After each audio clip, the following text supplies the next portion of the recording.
Paper number theory के first lecture में आज हम यूनिट फर्स्ट का पहला टॉपिक पढ़ेंगे जो कि है नंबर थ्योरेटिक फंक्शंस। इनको हम संख्या सैद्धांतिक फलन भी कहते हैं। ये ऐसे फंक्शंस होते हैं जिनका जो डोमेन होता है, प्रांत जो होता है, वो धनात्मक पूर्णांकों का समुच्चय होता है। इनको हम जो है अर्थमेटिक फंक्शंस भी कहते हैं। कोई भी फलन फंक्शन जो होता है वो एक सेट से दूसरे सेट पे डिफाइन होता है, परिभाषित होता है। जो पहला सेट होता है उसको हम कहते हैं डोमेन या फिर प्रांत, और जो सामने वाला अगला सेट होता है उसको हम कहते हैं सहप्रांत, कोडोमेन।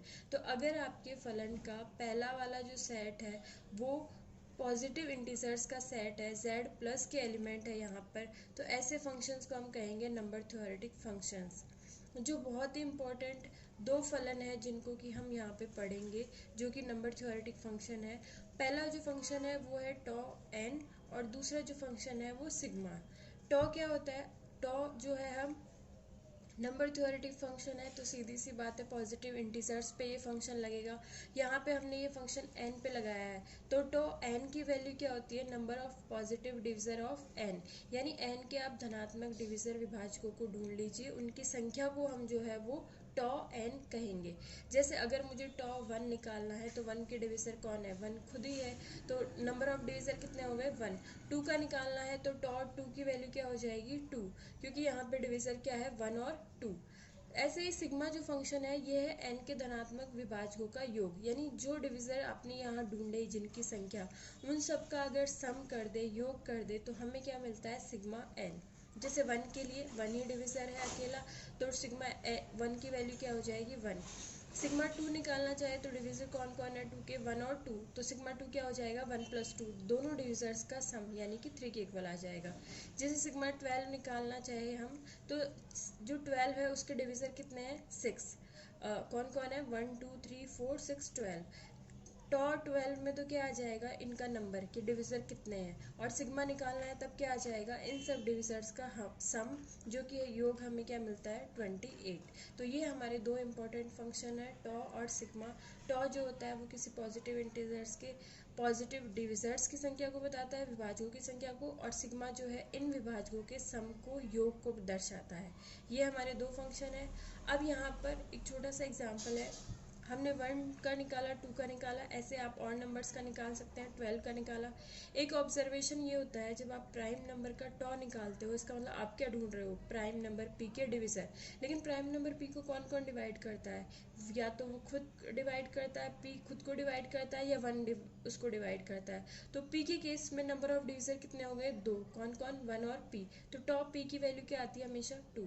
और जैसे हम यहाँ पे देखें 2 भी प्राइम नंबर है, इसके लिए टॉ की वैल्यू क्या है? ये 2। और जब हम इनका p के लिए सिग्मा निकालना चाहे, यानी इसके डिविजर्स का सम करना चाहे, तो हमारे पास क्या आएगा? 1 प्लस पी, या इसको आप p प्लस 1 भी कह लो, क्योंकि इसके p के दो ही डिविजर है, 1 और p, तो दोनों का सम क्या हो जाएगा? p plus 1। आगे जो है वो सिग्मा और टॉ को जो है वो समेशन की फॉर्म में लिखा हुआ है। आप सिग्मा और टॉ को समेशन फंक्शन ऑफ डी, जहाँ पे डी क्या है? एन के डिविजर, इस वाली फॉर्म में भी लिख सकते हो। लेकिन क्या केस है, जब आप टॉ लोगे तो एफ डी की वैल्यू क्या हो जाएगी? 1, यानी हर डिविजर एक एक बार काउंट होगा, तो आपके पास क्या आ जाएगा? Number of divisor. और जब आप सिग्मा निकालना चाहो तो फंक्शन ऑफ डी की वैल्यू क्या हो जाएगी? डी, यानी आप यहाँ पर डी का क्या करोगे? सम। सिग्मा में आप डिविजर्स का सम ही करते हो, तो ये एक और फॉर्म है जिसमें आप टॉ और सिग्मा को लिख सकते हो। आगे जो है इस पे एक छोटी सी थ्योरम है। थ्योरम क्या कहती है कि n जो है ग्रेटर देन 1 है, इसका प्राइम फैक्टराइजेशन जो है वो क्या है? p1 की पावर k1, p2 की power k2 and so on pr की पावर kr। ये सारे p1 से लेके pr तक प्राइम है, ये n का प्राइम फैक्टराइजेशन है। तो हमें ये शो करना है इस n के हमने पॉजिटिव डिविजर ढूंढे, और वो डिविजर जो है वो d है, तो d जो है वो d को हम इस वाली फॉर्म में लिख सकते हैं, यानी इन्हीं सब प्राइम्स का यूज़ करके बस उनकी पावर्स चेंज हो जाएगी। अब पावर्स d के केस में क्या आ गई? a1 a2 ar, और प्रत्येक ai की वैल्यू जो है वो 0 से लेके ki तक हो सकती है। यानी अगर मुझे a1 की वैल्यू मैं निकालना चाहूँ, पावर में कितना आएगा, तो वो 0 भी हो सकता है, 1 भी हो सकता है, 2 भी हो सकता है, मैक्सिमम क्या हो सकता है? जो p1 की पावर यहाँ पर n में है वो इसकी मैक्सिमम वैल्यू होगी। तो हम जो है वो हमें ये शो करना है अगर इंटीजर का प्राइम फैक्टराइजेशन ये है तो उसके डिवीज़र का प्राइम फैक्टराइजेशन जो है वो इस टाइप का होगा, हम उसको इस टाइप से लिख सकते हैं। ये हमें शो करना है, दोनों में जो है वो प्राइम्स जो है हमने सेम रखे। तो इसका प्रूफ क्या हो जाएगा, n का प्राइम फैक्टराइजेशन हमें दिया हुआ है, ये हमने लिख लिया। अब n के जो डिविजर्स है वो 1 और n, जो दो ट्रिवियल डिविजर है, हर इंटीजर के दो डिविजर हमेशा होते हैं, एक तो 1 और एक वो खुद। तो यहाँ पे 1 और n को अगर इसके डिविजर है तो 1 को हम क्या लिख सकते हैं, इन सब प्राइम्स की पावर 0 कर देंगे। तो 1 जो इसका डिविजर है वो इस वाले फॉर्म में लिखा जा रहा है, और n जब डिविजर है तो ये खुद का खुद ही आ जाएगा। यानी आप यहाँ पर 1 और n को हमेशा इस वाले फॉर्म में लिख सकते हो। यानी हमें 1 और n जो ट्रिवियल डिविजर होते हैं, तुच्छ विभाजक होते हैं, उनके लिए इसको चेक करने की ज़रूरत नहीं है। आगे हमने जो है एक प्रॉपर डिविजर लिया, नॉन ट्रिवियल डिविजर लिया d, जो क्या है ग्रेटर देन 1 है। ये n का नॉन ट्रिवियल विभाजक है, यानी कि जब ये n को डिवाइड करता है तो हमें d डैश मिलता है, और d डैश खुद क्या है ग्रेटर देन 1। ये दोनों ग्रेटर देन 1 है, इन दोनों के गुणा से हमें n मिला है। तो आपका यहाँ पे d भी ग्रेटर देन 1 है और d डैश भी ग्रेटर देन 1 है। तो इक्वेशन क्या आ गई, n is equal to D into D dash. तो d और d डैश दोनों ग्रेटर देन 1 है। तो फंडामेंटल थ्योरम ऑफ अर्थमेटिक क्या कहती है, हर वो इंटीजर जो 1 से बड़ा है वो या तो खुद प्राइम होगा या फिर वो प्राइम्स का गुणा की फॉर्म में लिखा जा सकता है। तो हमें यहाँ पे d और d डैश प्राइम है या नहीं है ये नहीं पता, तो हमने इनका प्राइम फैक्टराइजेशन इनको प्राइम्स के गुणा के फॉर्म में लिख दिया। तो यहाँ पर d को हमने लिख लिया q1 q2 qs इन s प्राइम्स के गुणा में, और यहाँ पे d डैश को t1 t2 tu की फॉर्म में लिख लिया हमने। हमें नहीं पता d के जो प्राइम फैक्टराइजेशन है उसमें कितने प्राइम है, जितने भी प्राइम है उनको हमने s नाम दे दिया। अगर d खुद प्राइम है तो s की वैल्यू 1 हो जाएगी, सिर्फ एक ही प्राइम इधर आएगा। और अगर 1 से ज़्यादा है तो जो अगर दो प्राइम्स का गुणा है तो s की वैल्यू 2 हो जाएगी। यहाँ पे हमने d को q वाले प्राइम्स के फॉर्म में लिखा है और d डैश को t वाले प्राइम्स के फॉर्म में लिखा है, लेकिन यहाँ पे q और t में से कुछ प्राइम्स कॉमन हो सकते हैं, इसमें कोई यहाँ पर हम इसको इस वाले फॉर्म में लिख सकते हैं। जैसे यहाँ पर अगर हमारे पास होता, इधर हमारे पास n की वैल्यू 8 होती तो हम यहाँ पे इसको 2 इंटू 4 लिखते, तो 2 के और 4 के प्राइम फैक्टराइजेशन में 2 जो प्राइम है वो कॉमन है। तो इसी तरह यहाँ d और d डैश में जो प्राइम्स है उनमें कुछ कॉमन हो सकते हैं, ये सारे अलग अलग हो ये कोई ज़रूरी नहीं। लेकिन जब d की केस आती है तो q1 से लेकर qs तक सारे प्राइम्स अलग है, और d डैश की जब वैल्यू बात आ रही है तो ये वाले प्राइम्स अलग अलग है। तो हमने यहाँ पे d और d डैश दोनों का प्राइम फैक्टराइजेशन लिख लिया। अब हम जो है d और d डैश की ये वाली वैल्यू ले जाके पुट कर देते हैं इक्वेशन 1 में। तो d इंटू डी डैश की जगह तो हम ये लिखेंगे, और n की जगह जो हमारा इसका दिया हुआ प्राइम फैक्टराइजेशन है वो लिखेंगे। तो n is equal to D into D dash वाली जो इक्वेशन है वो हमारी रिड्यूस होके क्या बन जाएगी, इधर तो जो n का गिवन फैक्टराइजेशन है हमने वो लिख लिया, और इधर यहाँ से यहाँ तक d की वैल्यू है और फिर आगे जो है वो d डैश की वैल्यू है। तो आपको यहाँ पे क्या मिल गया, इधर भी सारे प्राइम्स है और इधर भी सारे प्राइम्स है। तो हमें यहाँ पे n के दो प्राइम फैक्टराइजेशन मिल गए, एक तो दिया हुआ प्राइम फैक्टराइजेशन है, एक जो हमारे पास d और d डैश की हेल्प से आया है। लेकिन यहाँ पे हमें n के दो प्राइम फैक्टराइजेशन प्राप्त होते हैं, लेकिन हर इंटीजर का एक प्राइम फैक्टराइजेशन यूनिक होता है। आप 6 को 2 इंटू 3 की फॉर्म में लिख सकते हो, आप इसको 5 वाला प्राइम ऐड करके किन्हीं और प्राइम्स के गुणा की फॉर्म में नहीं लिख सकते। यानी जो प्राइम फैक्टराइजेशन होता है वो यूनिक होता है, लेकिन हमें यहाँ पे n के दो प्राइम फैक्टराइजेशन मिल गए। इसका मतलब ये दोनों प्राइम फैक्टराइजेशन क्या है, इक्वल है। यानी यहाँ हमने जो Q1 से लेके QS तक, T1 से लेके TU तक जो प्राइम अज्यूम किए हैं वो P1 से लेके PR वाले प्राइम्स में से ही कुछ है, और जो कॉमन होंगे उनकी पावर ऐड हो जाएगी और यहाँ से पावर कंपेयर हो जाएगी। यानी कहने का मतलब क्या हुआ, प्रत्येक प्राइम QI किसी PJ के समान अवश्य होगा। यहाँ हमने TI की बात इसलिए नहीं की क्योंकि हमें लास्ट में D को ही इनकी फॉर्म में लिखना है, D डैश को नहीं लिखना, इसलिए हमने क्या लिखा है, QI जो प्राइम्स है जो D में काम आए हैं वो इन्हीं में से है, P1 से लेके PR तक ही किन्हीं प्राइम्स में से है। इनका ऑर्डर कुछ भी हो सकता है, यहाँ पे Q1 जो है वो P2 के इक्वल हो सकता है, सेम ऑर्डर में इक्वल हो कोई ज़रूरी नहीं है। तो हमने यहाँ पर d इक्वल टू Q1 से लेके QS को हमने क्या लिख दिया, P1 की पावर A1, P2 की पावर A2, PR की पावर AR। क्योंकि जैसे यहाँ पे मैंने मान लो मेरा जो Q3 है वो P1 के इक्वल है, लेकिन Q3 की पावर मान लो यहाँ पे कुछ और है, जैसे यहाँ पे Q3 की पावर 2 है लेकिन यहाँ पे P1 की पावर 3 है। तो इसका मतलब क्या हुआ, एक P1 यहाँ पर D डैश में रहा होगा। तो हम एग्जैक्ट वो पावर नहीं ले सकते D में जो यहाँ पर n के प्राइम फैक्टराइजेशन में दी हुई है। ऐसा तो d पूरा n के इक्वल हो जाएगा और आपका ये क्या हो जाएगा, ट्रिवियल डिवीजर। इसलिए हमने पावर्स जो है प्राइम सारे ले लिए ये वाले, क्योंकि qi जो है वो इन्हीं प्राइम्स में से हैं, लेकिन हमने इनकी पावर जो है a1 a2 ar कर दी। अब कोई अगर ऐसा प्राइम है जिसकी जो d में नहीं है लेकिन n में है, तो उसकी वैल्यू यहाँ पर a1 जो पावर है वो 0 हो जाएगी, यहाँ पर ai 0 भी हो सकता है, हमने लिखा है। तो वो क्या है, प्राइम हट जाएगा। जैसे हम जो है वो 6 का जो डिविज़र है वो 2 है, तो 2 को हम क्या लिख सकते हैं, 2 की पावर 1 इंटू 3 की पावर 0, यानी 6 में जो दो प्राइम 2 और 3 यूज़ हुए हैं वो हम 2 के प्राइम फैक्टराइजेशन में भी लिख सकते हैं, 3 की पावर 0 करके 3 को भी लिख सकते हैं। ऐसा ही हमने यहाँ पर डी में वो सारे प्राइम लिख लिए जो एन में काम आ रहे हैं। तो ये जो है आपका क्या हो गया, ए आई की वैल्यू हम लिख देंगे यहाँ पर। ए आई जो है हमारा क्या है, ग्रेटर और इक्वल 0 और लेस और इक्वल के आई। और आई की वैल्यू क्या है आपकी 1 से लेके r तक, जितने आपके प्राइम n में काम आए हैं वहाँ तक की वैल्यू जा रही है। तो ये आपका क्या हो गया, थ्योरम प्रूफ हो गई। डी जो है वो यहाँ पर इस वाली फॉर्म में आ गया, इसको हमें इसी फॉर्म में दिखाना था। और अगर उल्टा भी हमें इसको शो करना पड़े, मान लो डी जो है इस वाली फॉर्म में दे रखा हो और हमें एन का प्राइम फैक्टराइजेशन ये दे रखा हो और हमें ये शो करना हो कि शो कीजिए डी जो है इस एन को डिवाइड करेगा, डी इसका डिविज़र है, तो वो कैसे शो करेंगे। डी आपका इस वाली फॉर्म में दिया हुआ है, एन का प्राइम फैक्टराइजेशन ये है। इस प्राइम फैक्टराइजेशन को हम क्या करेंगे, P1 की पावर A1 माइनस A1 जो है यहाँ पर गुणा कर देंगे, क्योंकि लास्ट में P1 की सारी पावर ऐड होकर K1 ही आएगी जो शुरू में दे रखी है। तो प्लस A1 और माइनस A1 कर दिया, P2 वाले में प्लस A2 माइनस A2 कर दिया, प्लस वालों को एक तरफ कर दिया और यहाँ पे K1 minus A1 K2 minus A2 इधर वालों को एक तरफ कर दिया। इसको हमने नाम दे दिया D, ये हमारा D के इक्वल ही है जो दिया हुआ है, और इसको हमने नाम दे दिया D डैश। यहाँ पर D डैश जो है वो ये है, ये वाला जो है इसको हमने डी डैश नाम दिया है। ये हमेशा ग्रेटर देन 0, ये जो है वो ग्रेटर देन 0 रहेगा और z का एलिमेंट होगा, क्योंकि पावर्स यहाँ पर आपकी हमेशा पॉजिटिव आएगी, क्योंकि A1 की वैल्यू जो है वो मिनिमम 0 हो सकती है और मैक्सिमम K1 हो सकती है, यानी ये कभी भी नेगेटिव नहीं होगा, हमेशा पॉजिटिव होगा। तो यहाँ पे इंटीजर्स मिलेंगे, इंटीजर्स का गुणा भी क्या होगा, इंटीजर, जिसको हमने क्या नाम दे दिया, डी डैश। इसका मतलब आप n को d इंटू डी डैश की फॉर्म में लिख पा रहे हो और डी डैश इंटीजर है, इसका मतलब d डिवाइड करता है किसको, n। तो ये आपकी थ्योरम प्रूफ हो जाएगी। यहाँ पर एक और थ्योरम है जो हमें क्या बताती है, बहुत इंपॉर्टेंट और यूज़फुल थ्योरम है।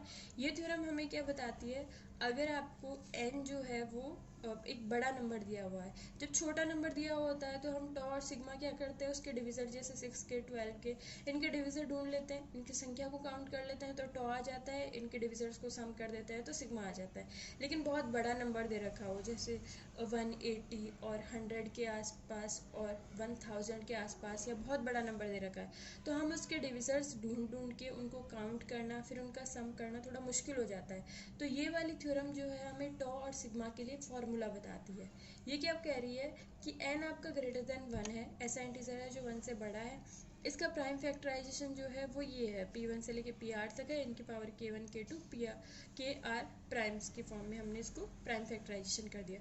तो हमें ये शो करना है टॉ n की वैल्यू क्या होगी, K1 प्लस 1, जो पावर्स है उनमें प्लस 1 ऐड होके ये गुणा हो जाएगी, इससे हमें टॉ की वैल्यू मिल रही है। और एंड करके यहाँ पर सिग्मा n के लिए क्या फॉर्मूला दे रखा है, P1 की power K1 plus 1 minus 1 upon P1 minus 1, और P2 की पावर K2 जितनी दी हुई है वो प्लस 1 होके जो इंटीजर आएगा उसमें माइनस 1 होके अपॉन P2 माइनस 1, और ऐसा ही PR के लिए दे रखा है। हमें ये शो करना है टॉ और सिग्मा जो है उनका फॉर्मूला ये होता है, ये हमें शो करना है। तो पहले हम टॉ के लिए दिखेंगे और फिर हम सिग्मा के लिए देखेंगे। तो देखिए n का प्राइम फैक्टराइजेशन ये दे रखा है और लास्ट वाली थ्योरम क्या कह रही है कि n के जो पॉजिटिव डिविजर है d वो किस वाली फॉर्म में होंगे, ये सारे प्राइम्स आ जाएंगे लेकिन पावर जो है वो a1 a2 ar हो जाएगी और पावर्स क्या है, लेस ग्रेटर और इक्वल 0 है और लेस और इक्वल ki है। ये हमने लास्ट वाली थ्योरम से लिया है। यहाँ पर जो हम d में देखें तो p1 की पावर क्या है, a1 और a1 के पास क्या क्या चॉइस है, a1 की क्या क्या वैल्यू हो सकती है, 0 हो सकती है, 1 हो सकती है, 2 हो सकती है, k1 तक हो सकती है। तो अगर हम यहाँ पे देखें तो a1 के पास कितनी चॉइस है, वो जो मान ग्रहण करने की उसके पास पॉसिबिलिटीज़ है वो कितनी है, तो वो 0 1 2 से लेके k1 तक हो सकती है। तो उसके पास कितनी पॉसिबिलिटी हुई, k1 इंटीजर तो है ही, प्लस 0 वाला और ऐड कर देंगे तो कितनी पॉसिबिलिटी है, k1 प्लस 1, यानी यहाँ a1 के पास जो है वो k1 प्लस 1 पॉसिबिलिटीज़ है, इतने मान वो ग्रहण कर सकता है। p2 यहाँ पे a2 के पास कितनी होगी, k2 प्लस 1, जितना k2 है और 0 वाला इंटीजर ऐड होके k2 प्लस 1। इसी तरह AR के पास कितनी चॉइस है, KR प्लस 1, यानी यहाँ पर पहला वाला जो P1 की पावर A1 है ये कितने मान ग्रहण कर सकता है, K1 प्लस 1। जब A1 को 0 रखेंगे तो एक वैल्यू मिलेगी हमें, आगे वालों को एज इट इज़ रख के गुणा कर देंगे। जब A1 को 1 करेंगे तो अगला डिविज़र मिल जाएगा, जब A1 को 2 कर देंगे तो अगला डिविज़र मिल जाएगा। तो हमें ऐसे कितने कॉम्बिनेशन मिलेंगे, पहले वाले इंटीजर की पॉसिबिलिटीज़ k1 प्लस 1, दूसरे वाले इंटीजर की पॉसिबिलिटी k2 प्लस 1 और लास्ट वाले गुणा करते करते लास्ट वाले इंटीजर kr प्लस 1। ऐसे d के कितने सारे जो हम कहते हैं ना कॉम्बिनेशंस पॉसिबल है, इतने k1 plus 1 into k2 plus 1 and so on kr plus 1। यानी डिविज़र जो है d है वो जब हम a1 से लेके ar तक के वैल्यूज़ पुट करते रहेंगे चेंज कर करके तो हमें इतने सारे डिविज़र्स मिलते हैं। तो ये हमारी क्या होगी, डिविज़र्स की संख्या, यानी n के जो पॉसिबल डिविज़र है उनकी संख्या क्या हो जाएगी, टॉ n k1 plus 1 k2 plus 1 and so on kr plus 1। तो ये आपका किसका फॉर्मूला मिल गया, टॉ n का, यही हमें शो करना था। सिग्मा वाला केस देखते हैं। तो सिग्मा वाले केस को शुरू करने से पहले हमने एक प्रोडक्ट बनाया है। पहले वाला इसमें जो ब्रैकेट है उसमें हमने लिया है 1 प्लस जो हमारा n का पहला प्राइम है p1, तो क्या किया है 1 प्लस p1, फिर पावर इंक्रीज करती रहे इसकी, p1 का square plus and so on p1 की पावर k1, जो n में मैक्सिमम पावर है k1 तक हम लेके गए, फिर हमने ये वाला ब्रैकेट बंद कर दिया, गुणा करके अगला वाला ब्रैकेट शुरू किया, वो भी 1 से शुरू हो रहा है, लेकिन अब ये किसकी पावर्स बढ़ेगा, p2 जो सेकंड वाला प्राइम है, क्या होगा 1 प्लस p2 का स्क्वायर प्लस p2 का क्यूब और लास्ट में p2 की पावर k2 जो आपके n में मैक्सिमम पावर है वहाँ तक, एंड सो ऑन गुणा होते होते ये लास्ट वाले प्राइम pr के लिए क्या हो जाएगा 1 प्लस pr का square plus and so on pr की पावर kr, इतना हमारे पास हो जाएगा। ये जो पूरा प्रोडक्ट है जिसमें आपके पास यहाँ पे r जो है वो ब्रैकेट है, फैक्टर्स है, इनको जब हम गुणा करेंगे तो हमें यहाँ पर n के जब गुणा करके हम सारी टर्म्स को लिखेंगे प्लस की फॉर्म में, क्योंकि माइनस वाला साइन तो कहीं है नहीं, तो ये क्या हो जाएगा आपके पास n का प्रत्येक जो पॉजिटिव डिविज़र है वो इसका जब हम एक्सपांशन करेंगे तो उसमें केवल और केवल एक बार आता है। इसका मतलब क्या हुआ कि ये जो है वो क्या बता रहा है, n का हर डिविज़र उसमें एक बार आ रहा है, बीच में प्लस का साइन है हर इंटीजर्स के बीच में, तो इसका मतलब ये वाला जो फैक्टर है वो n के जो पॉजिटिव डिविज़र्स है उनके सम को बता रहा है। अगर हम इसको एग्जाम्पल की फॉर्म में भी करना चाहे तो अगर आपके जो है वो मान लो यहाँ पर n इज इक्वल टू है मेरे पास 2 ही प्राइम है, आप जो है इनकी पावर्स बढ़ा के जैसे p1 p2 का स्क्वायर लेके भी चेक कर सकते हो। मैंने सिंपल सा वाला केस लिया है, मान लो n का प्राइम फैक्टराइजेशन है p1 इंटू p2। अब बताइए इसके डिविज़र क्या होंगे, d पहला डिविज़र क्या होगा 1 आप 1 को आप क्या लिख सकते हो p1 की पावर 0 और p2 की पावर 0। अगला डिविज़र क्या होगा p1 को आप क्या लिख सकते हो p1 की पावर 1 और p2 की पावर 0। अगला जो डिविज़र है वो क्या होगा p2 की पावर क्या हो जाएगी आपके पास, p2 को आप क्या लिख सकते हो p1 की पावर 0 और p2 की पावर 1, और अगला डिविज़र जो है n खुद ही हो जाएगा p1 into p2 is equal to, ये आप इसको क्या लिख सकते हो p1 की पावर 1 और p2 की पावर 1। तो आपके पास कितने डिविज़र हो गए, चारों को आपने किस वाली फॉर्म में लिख दिया p1 P2 की फॉर्म में लिख दिया, जो n में प्राइम यूज़ हुए हैं उन प्राइम्स की फॉर्म में आपने यहाँ पे लिख दिया, ठीक है। अब हम एक फैक्टर बनाते हैं, ये इसके चारों प्राइम्स है 1 P1 P2 और P1 P2। अब हम एक फैक्टर बनाते हैं जैसा हमने यहाँ पे पीछे r के लिए बनाया है, इस टाइप का हम यहाँ पर इस वाले केस में बनाते हैं। 1 से शुरू किया, मैक्सिमम पावर P1 की 1 तक जा रही है तो 1 + P1। अगला फैक्टर है 1 + P2, ये भी 1 तक ही जा रहा है तो हम इसको ज़्यादा आगे तक नहीं लेके गए। इनका हम गुणा करते हैं, देखिए क्या आएगा। 1 को जब इस पूरे फैक्टर से गुणा किया तो 1 + P2, फिर P1 को गुणा किया तो क्या आएगा, P1 + P1 P2। देखिए 4 डिविज़र है, आपके पास 4 ही टर्म्स आई है। पहला डिविज़र 1 आ गया, प्लस करके दूसरा डिविज़र P2 आपके पास है, तीसरा डिविज़र है P1 और चौथा डिविज़र है P1 P2। सारे डिविज़र्स आ गए, बीच में सम का साइन प्लस का साइन है। इसका मतलब ये जो फैक्टर है वो क्या बता रहा है, जो आपके n के जो डिविज़र है उनके सम को बता रहा है। ऐसा हमने केस यहाँ पे क्या किया, r वाले जो हमारा प्राइम फैक्टराइजेशन है वो pr तक दे रखा था तो उसके लिए हमने कर दिया। इसका मतलब इधर वाला जो फैक्टर है वो किसका बता रहा है, सिग्मा n को, क्योंकि सिग्मा n क्या होता है, n के डिविजर्स का सम। तो हमने इस वाले फैक्टर को जो है वो सिग्मा n के इक्वल पुट कर दिया। हमने 2 वाले केस के लिए चेक भी करके देख लिया, आप 3 वाले केस के लिए इनके पावर्स बढ़ा के और भी चेक करके देख सकते हो। ये हमने इसको सिग्मा n के इक्वल कर दिया। अब हमें क्या करना है, हम जानते हैं कि गुणोत्तर श्रेणी में जो सीमित पद होते हैं n पदों का योग वाला फॉर्मूला हमने पढ़ा है, वो क्या होता है, Sn = होता है A1 × 1 - r की पावर n अपॉन 1 - r। और यहाँ पे आपका r जो है, जो इनका कॉमन रेशियो होता है, जितना आप गुणा करते जा रहे हो सारवंतर, उसको r हमने यहाँ पे डिनोट किया है। तो ये 1 के इक्वल नहीं होना चाहिए, नहीं तो और ये नीचे वाली टर्म 0 हो जाएगी और ये इन्फिनिटी हो जाएगा, जो हम नहीं चाहते। तो आपका सारवंतर 1 के इक्वल नहीं होना चाहिए, तो ये वाला फॉर्मूला होता है। इसको हमने और अच्छी फॉर्म में लेने के लिए ऊपर नीचे जो है माइनस कॉमन लेके कैंसिल आउट कर दिया। तो देखो ये फॉर्मूला क्या हो जाएगा, A1 जो आपकी फर्स्ट टर्म है A1 और Rn पहले आ जाएगा -1 अपॉन r-1, ये आपका हो जाएगा। इसका मतलब ये क्या है, n पदों का योग का फॉर्मूला। इस वाले फॉर्मूले को मैं यहाँ पर पहले वाले ब्रैकेट में जो गुणोत्तर श्रेणी दे रखी है, जिसका पहला पद 1 है और जिसका सारवंतर कॉमन रेशियो क्या है, P1 है, मैं यहाँ पे अप्लाई करूँ तो इस वाले इन पदों का K1 + 1 पदों का योग जो है वो कितना होगा, पहला वाला पद क्या है 1, तो A1 वाली टर्म तो हम लिखेंगे ही नहीं।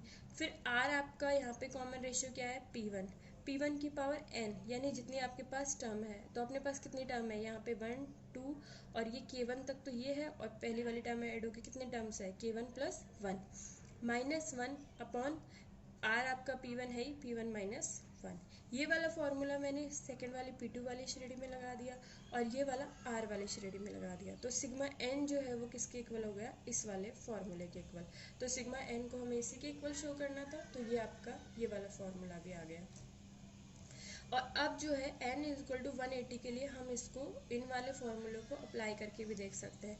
180 को हमने प्राइम फैक्टराइजेशन कर लिया, कितना होगा 4 × 9 × 5, 4 को हमने 2 का स्क्वायर, 9 को 3 का स्क्वायर और इंटू 5 लिख लिया। तो n क्या कहता है, पावर्स में 1 ऐड करके उनको गुणा कर दो, तो 2 + 1 गुणा 2 + 1 गुणा 1 + 1, तो डिविजर्स यानी डिविजर्स की संख्या कितनी होगी 18, और इन 18 डिविजर्स का सम निकालना है। तो सिग्मा 180 के लिए ये वाला फॉर्मूला हमने कर दिया। P1 हमारा क्या है 2 और इसकी पावर यहाँ पे 2 है, +1 हो जाती है, तो 2 क्यूब -1 अपॉन 2 - 1। सेकेंड वाले प्राइम 3 के लिए क्या हो जाएगा, 3 की पावर 2 यहाँ पे एक बढ़ के 3 क्यूब -1 अपॉन 3 - 1। और लास्ट वाला प्राइम हमारा क्या है 5, तो क्या हो जाएगा 5 का स्क्वायर -1 अपॉन 5 - 1। इसको हम सॉल्व कर लेंगे और ये वाली वैल्यू हमारी किसके इक्वल आ रही है 546। तो ये जो दो फॉर्मूले हैं ये हमें बिना डिविजर्स जाने, हमने ये नहीं जाना कि 180 के डिविज़र कौन कौन है, हमने उनकी संख्या निकाल ली बिना उनको जाने और उन डिविजर्स का सम भी निकाल लिया। तो ये जो है हमारे सिग्मा और टॉ के लिए बहुत इंपॉर्टेंट फार्मूले हैं और ये बड़े नंबर्स में ज़्यादा यूज़फुल है। तो यहाँ तक का आप पढ़ लीजिए और कुछ भी समझ में नहीं आए तो आप व्हाट्सएप पे या कमेंट सेक्शन में पूछ सकते हैं।